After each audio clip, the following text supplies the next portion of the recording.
Daman કોસ્ટગાર્ડના helicopter દ્વારા મધદરિયે હાથ ધર્યું રેસ્ક્યુ। નવસારીની એક બોટમાં ફસાયેલા 9 માછીમારોને બચાવાયા। કૃષ્ણાપુરથી ઓખા બંદર જઈ રહેલી જયમાલા નામની બોટ મધદરિયે ફસાઈ હતી। બોટમાં સવાર 9 માછીમારોના જીવ મુકાયા હતા જોખમમાં। ધોલાઈ બંદરથી 2 નોટિકલ માઇલ મધદરિયે ફસાઈ હતી બોટમાં ખામી સર્જાતા પાણી ભરાવાની શરૂઆત થતા દરિયામાં ફસાઈ ગઈ। બોટમાં ફસાયેલા લોકોને દમણ કોસ્ટગાર્ડને જાણ થતાં જ રેસ્ક્યુ ઓપરેશન હાથ ધરવામાં આવ્યું। 9 માંથી 6 માછીમારોને બચાવી વલસાડના દાંતીમાં ઉતારાયા। 3 ને હેલિકોપ્ટરથી બચાવી દમણ લવાયા। રેસ્ક્યુ કરાયેલ માછીમારોને મેડિકલ સારવાર આપવામાં આવી છે।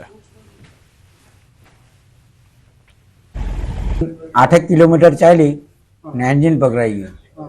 એન્જિન પકડાઈ ગયું એટલે અમારે પાણી કાઢતા હતા, ડબ્બા પેલીને આમ બધું કાઢતા હતા। ટાઈમ ઘણો ગયો, 2 કલાક થઈ ગયા, પણ પાણી વધી ગયું। એના લીધે અમે પછી આપણે 1554 ભાગ કોસ્ટગાર્ડ ભાઈઓને કોન્ટેક્ટ કર્યો તો કોસ્ટગાર્ડ ભાઈઓ આવ્યા। એકવાર આવી ગયા, પછી પાછા ગયા, પછી પાછા આવ્યા, પછી પાછા આવીને અમને લીધા। 9 માણસ અમે સલામત છે। संकट संदेश प्राप्त होते ही भारतीय तटरक्षक वायु अवस्थान दमन द्वारा कार्रवाई करते हुए चेतक हेलीकॉप्टर को तत्काल रवाना किया गया।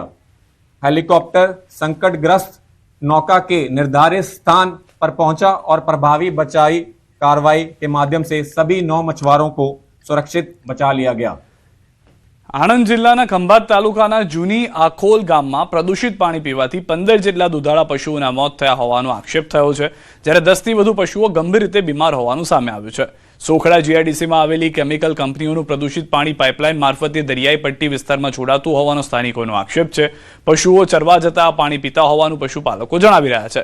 ઘટનાની જાણ થતાં પશુ સારવાર ટીમ અને પ્રદૂષણ નિયંત્રણ વિભાગની ટીમ સ્થળ પર પહોંચી છે અને મૃત પશુઓના પોસ્ટમોર્ટમ સહિતની કાર્યવાહી હાથ ધરી છે। પશુપાલકોએ વારંવાર આવી ઘટનાઓ બનતી હોવાનો આક્ષેપ કરી જવાબદાર કેમિકલ કંપનીઓ સામે કડક કાર્યવાહી કરવાની માંગ કરી છે। આ સોખડા કેમિકલ કંપની છે, ત્યાંથી કેમિકલ પી જવાથી ભેંસો અમારા પશુઓ મરી ગયા છે। તો અમારા દુધાળ દીકરા કહેવાય તે, તો લોન લઈને અમે લોકો એમને લાવતા હોય, 1.5-2 લાખની પશુ થતા હોય છે। તો એમને લાવવાથી અમે એની ઉપર રળી ખાતા હોય, તો હવે એ મરી ગયા, તો અમારે હવે શું આશા? ઘણા છેલ્લા કેટલાય વર્ષથી આની આ તકલીફ છે। વારંવાર રજૂઆત કરવા છતાં આ અમારે જે પ્રશ્નનું કોઈ નિરાકરણ આવતું નથી। ખંભાત તાલુકાના જૂની આખોલના ભાઠા વિસ્તારમાં આશરે 9 થી 10 પશુઓના મરણ થયેલા છે અને બીજા 12-13 જેવા પશુ અત્યારે બીમાર હાલતમાં જોવા મળે છે। એનું ચોક્કસ કારણ આપણે પોસ્ટમોર્ટમનો રિપોર્ટ આવે પછી જાણી શકાય। અમદાવાદમાં ધાર્મિક વિધિના બહાને સગીરા સાથે દુષ્કર્મ આચર્યાના આરોપમાં સોલા હાઈકોર્ટે પોલીસે ભુવો ચંદ્રકાંતની ધરપકડ કરી છે।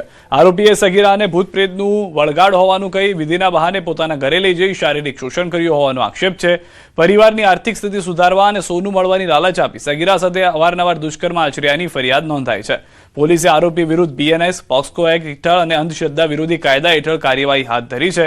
આરોપી વિરુદ્ધ અગાઉ પણ ઘાટલોડિયા, રામોલ, માંડલ અને સોલામાં 4 ગુના નોંધાયેલા હોવાનું પણ સામે આવ્યું છે।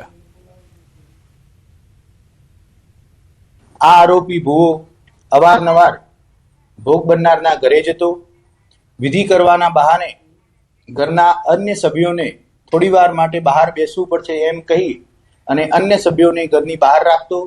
એ દરમિયાન કોઈ પણ કેફી પીણું પીવડાવી અને ભોગ બનનારને અર્ધબેભાન જેવી પરિસ્થિતિ થાય પછી તેની સાથે શરીર સંબંધ બાંધતો। રાજકોટમાં રૂપિયા 1 કરોડથી વધુનો ગાંજો ઝડપાયો છે। એસઓજીએ ઓરિસ્સાથી લોખંડની પ્લેટની આડમાં લાવવામાં આવેલ ગાંજાનો જથ્થો ઝડપી પાડ્યો છે। અમદાવાદ રાજકોટ હાઈવે પર બામણબોર તરફના રસ્તાથી ઝડપાયેલા ગાંજા અને ટ્રક સહિત રૂપિયા 1.5 કરોડથી વધુનો મુદ્દામાલ કબજે કરાયો। પોલીસે મોહમ્મદ ઉર્ફે કાળો અને અરબાઝ સંધી નામના 2 આરોપીઓની ધરપકડ કરી છે, જ્યારે સમગ્ર મામલાની તપાસ ક્રાઇમ બ્રાન્ચને સોંપાઈ છે। 205 કિલો ગાંજો બામનબોર પાસેથી પકડી પાડ્યું છે અને એક મોટી સફળતા રાજકોટ સિટી એસઓજીને મળી છે। લગભગ 30-40 વર્ષના ઇતિહાસમાં રાજકોટ સિટીને મોટી સિદ્ધિ 200 કિલોની હાંસલ કરી છે।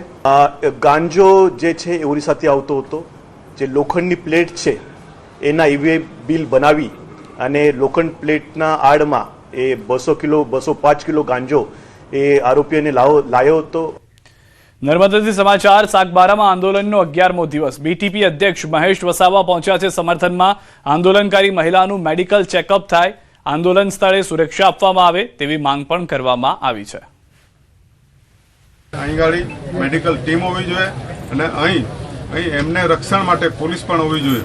જ્યાં સુધી આ પ્રશ્નનો નિકાલ નહીં થાય અને બેન ઉપવાસ પર છે, એને કંઈ થઈ જશે તો એની જવાબદારી સરકારની રહેશે, પ્રશાસનની રહેશે. ભરૂચમાં 300થી વધુ ટ્રેક્ટરો સાથે ખેડૂતોની યાત્રા. કંથારિયા પાસે પોલીસે રેલી અટકાવતા રોષ ભભૂકી ઉઠ્યો. ભરૂચ જિલ્લામાં જમીન સંપાદનનું વળતર, પાક નુકસાની અને ખાતરની અછત જેવી વિવિધ પડતર સમસ્યાઓના નિરાકરણની માંગ ઉઠી. 9 તાલુકાઓમાંથી 300થી વધુ ટ્રેક્ટરો સાથે ખેડૂતોએ વિશાળ યાત્રા કાઢી.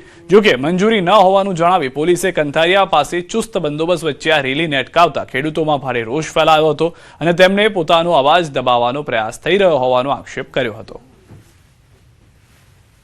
અમારી મહામૂલી જમીન મીટરના 50-100 રૂપિયા મીટરના ભાવે લઈ લાવવાની વાત સરકાર કરી રહી છે અને અમે વિરોધ કરી રહ્યા છીએ અને આવનાર દિવસોમાં જમીનની બજાર કિંમતના 4 ગણા જ્યાં સુધી વળતર ન મળે ત્યાં સુધી આ વીજ ટાવર થાંભલા અમે લાખવા દેવાના નથી. એની સાથે આવેદનપત્ર આપવા જઈ રહ્યા છે. કોંગ્રેસ માટે એક સાંધે ને તેર તૂટે તેવી સ્થિતિ વચ્ચે હવે સાબરકાંઠામાં કોંગ્રેસને તેમના લઘુમતી નેતાઓ અને કાર્યકરોએ નાક દબાવી દીધું છે. કોંગ્રેસ પ્રદેશ પ્રમુખ અમિત ચાવડાના આગમન પહેલા જ સોશિયલ મીડિયામાં વિરોધના સૂર તેજ બન્યા.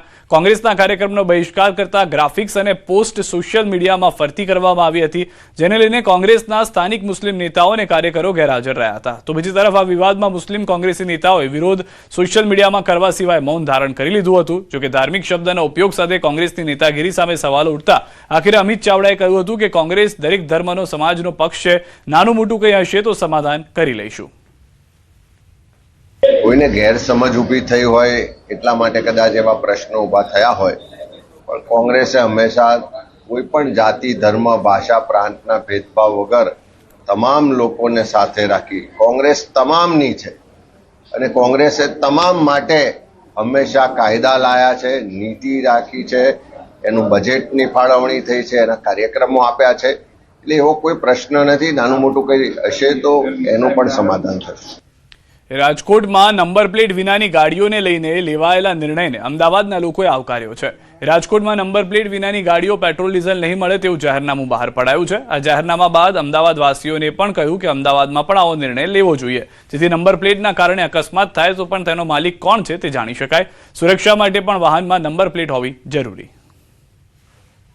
तो अच्छा ही किया है क्योंकि सारे लोग फिर सुरक्षा से ध्यान रखकर चलेंगे, गाड़ी में नंबर प्लेट रखेंगे, इससे मतलब हादसे कम होंगे और एक्सीडेंट कम होंगे. और ये डिसीजन बिल्कुल मतलब ऐसा है कि अहमदाबाद में भी प्लस इसको हर जगह फॉलो करना चाहिए कि नंबर प्लेट बिना गाड़ी वाली के मतलब उनको पेट्रोल डीजल भी ना करे, प्लस ऐसी कार्रवाई करे और एटिस नोजी करे, और ये सब जगह होनी चाहिए ऐसी ये रूल्स. ચોમાસાની સિઝનમાં મચ્છરજન્ય રોગોનો ઉપદ્રવ વધે છે. ભારતમાં મચ્છરની અનેક પ્રજાતિઓમાંથી મેલેરિયા ફેલાવતા એનોફિલિસ અને ડેન્ગ્યુ ફેલાવતા એડિસ મચ્છર મુખ્ય છે. ભરાયેલા પાણીમાં મચ્છરનો ઉપદ્રવ વધે છે અને માદા મચ્છર ઈંડા મૂકી ઝડપથી સંખ્યા વધારે છે. એનોફિલિસ માદા મચ્છર રાત્રે કરડે તો મેલેરિયા, જ્યારે એડિસ ઇજિપ્તી માદા મચ્છર દિવસે કરડે તો ડેન્ગ્યુ ફેલાઈ શકે છે.